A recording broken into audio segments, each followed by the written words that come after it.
उज्जवल Bharat news, देश की प्रखर आवाज। अब नए अंदाज में। नमस्कार, उज्जवल भारत न्यूज में आपका स्वागत है। गुजरात के दक्षिण हिस्से में वलसाड़ जिले में ये जो आप मंदिर देख रहे हैं, ये है बहुत ही खूबसूरत सा एक मंदिर है, तड़केश्वर महादेव मंदिर। तड़केश्वर महादेव मंदिर इसलिए कहा जाता है क्योंकि ये एक ऐसा अनोखा मंदिर है। इस मंदिर के ऊपर आप देख सकते हो छत नहीं है, क्योंकि यहाँ के जो हमारे महादेव है, जो भोलेनाथ है, उसे धूप चाहिए, यानी तड़को जो गुजराती का शब्द है, इसलिए तड़केश्वर। धूप में रहने वाले ईश्वर को, जिस ईश्वर को धूप पसंद है, इसलिए तड़केश्वर। काफ़ी बार कोशिश की गई है इस मंदिर के छत को बनाने के लिए, लेकिन हर बार छत नहीं बन पाया। 15 वर्षों के बाद इस तड़केश्वर महादेव मंदिर में शिव कथा का आयोजन किया गया है और इस शिव कथा को कथा के रूप में प्रस्तुत करने हमारे वलसाड़ जिले में पधारे हैं गिरी बापू जी। संत गिरी बापू को कौन नहीं जानता। संत गिरी बापू भारत के बहुत ही मशहूर शिव पुराण कथावाचक है। इनका जन्म गुजरात प्रांत में हुआ था। ये शिव कथा को पूरे विश्व में पहुंचाने के लिए बहुत योगदान उन्होंने दिया है। ये खुद एक शिव के अनन्य भक्त भी है। गिरी बापू एक सरल और समझने योग्य भाषा, विशेष रूप से गुजराती या हिंदी में शिव महापुराण कथा का पाठ करने वाले प्रसिद्ध शिव कथाकार है। उन्होंने अब तक 700 से भी अधिक शिव महापर्व का आयोजन किया है और योगदान देते रहे हैं। उन्होंने भारत, संयुक्त राज्य अमेरिका, कनाडा, ब्रिटेन और कई अन्य देशों के विभिन्न राज्यों में शिव महापुराण का आयोजन किया है। गिरी बापू के शिव कथा के दरमियान भगवान शिव के विभिन्न प्रसंगों शामिल है। वह न केवल उन प्रसंगों को पढ़कर कवर करते हैं, बल्कि सामाजिक और व्यक्तिगत जीवन के उदाहरणों के में उनका उपयोग करते हैं, जिससे दर्शक उन्हें जीवंत तरीके से समझ पाते हैं। गिरी बापू स्वभाव से दयालु और विनम्र है। वह इसके साथ उल्लिखित विभिन्न सामाजिक गतिविधियों में भी शामिल है। आइए आज आपको बताते हैं शिव पुराण आखिर हम क्यों पढ़ते हैं, क्यों उसे सुनना चाहिए, क्या वजह है शिव पुराण की। परंपरागत रूप से हम अगर देखें तो शास्त्रों के मुताबिक 18 पुराण होते हैं, लेकिन 18 की कई अलग अलग सूचियां हैं। साथ ही 18 से अधिक या कम की कुछ सूचियां भी है। संभवतः 350 और 750 ईस्वी के बीच रचित सबसे पुराने पुराण ब्रह्मांड, देवी, कूर्म, मर्देई, मत्स्य, वामन, वराह, वायु और विष्णु है। कहा जाता है कि शिव पुराण सभी पुराणों में सर्वाधिक महत्वपूर्ण व सबसे ज्यादा पढ़ी जाने वाली पुराणों में से एक है। भगवान शिव के विविध रूपों, अवतारों, ज्योतिर्लिंगों, भक्तों और भक्ति का विशद वर्णन किया गया है।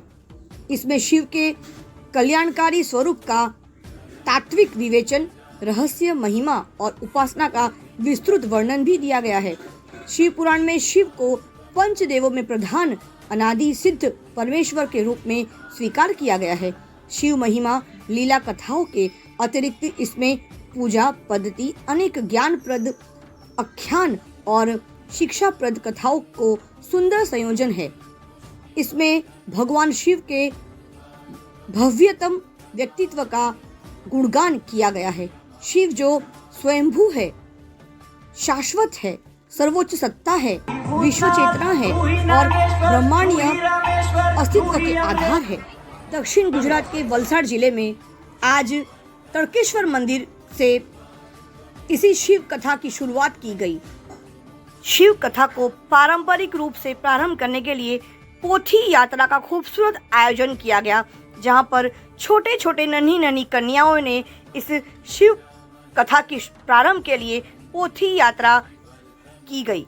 नन्ही नन्ही कन्याएं पारंपरिक तरीके से सज धज कर अपने वस्त्र परिधान को पहनकर, साथ में महिलाएं भी अपने वस्त्र परिधान को पहनकर इस पोथी यात्रा में शामिल हुए और पारंपरिक तरीके से शिव कथा की शुरुआत पोथी यात्रा के द्वारा की गई।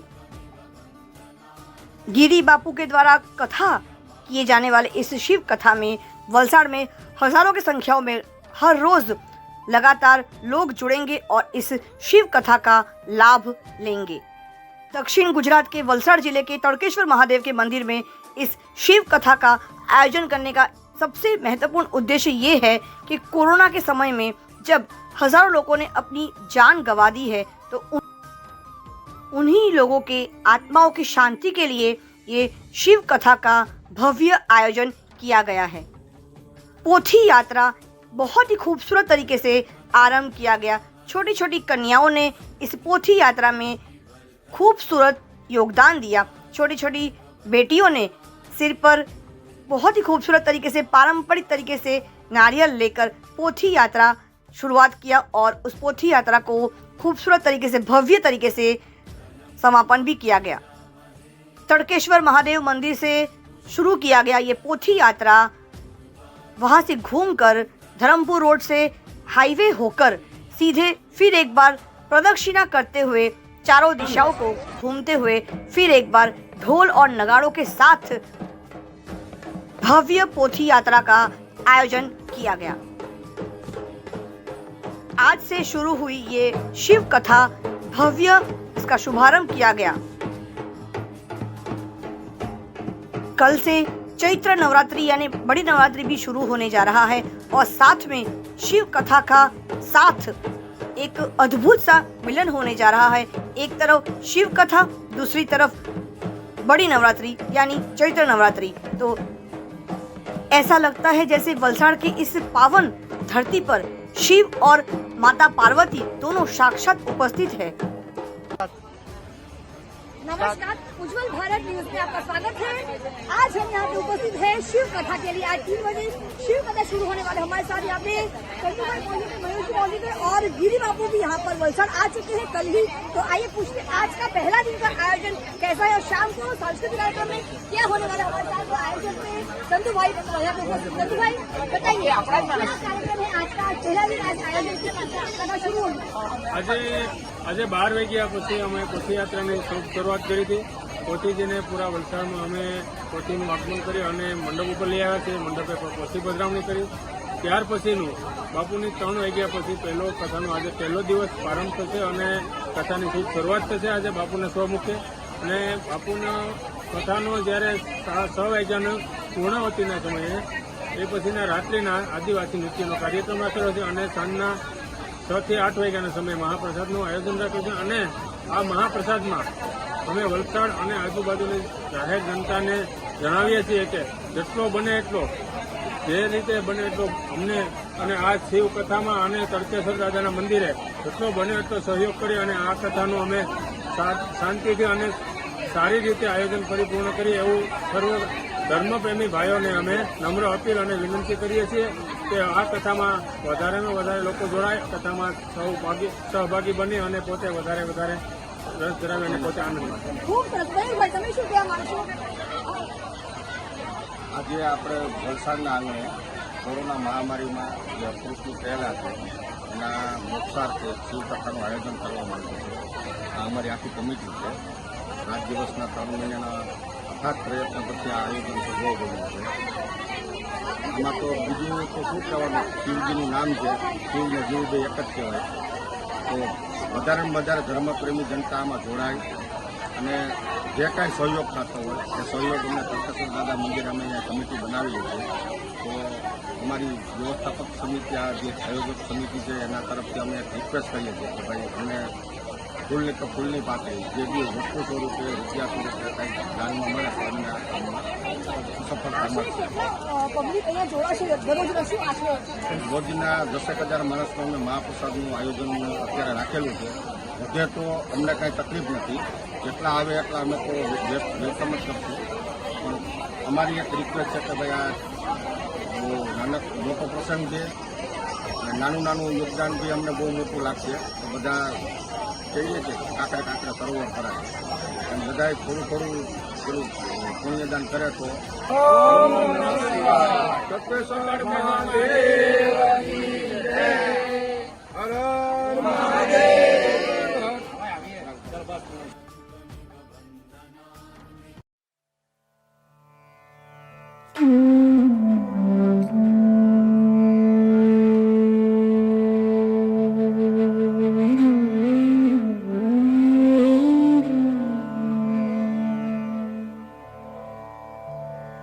Mm-hmm.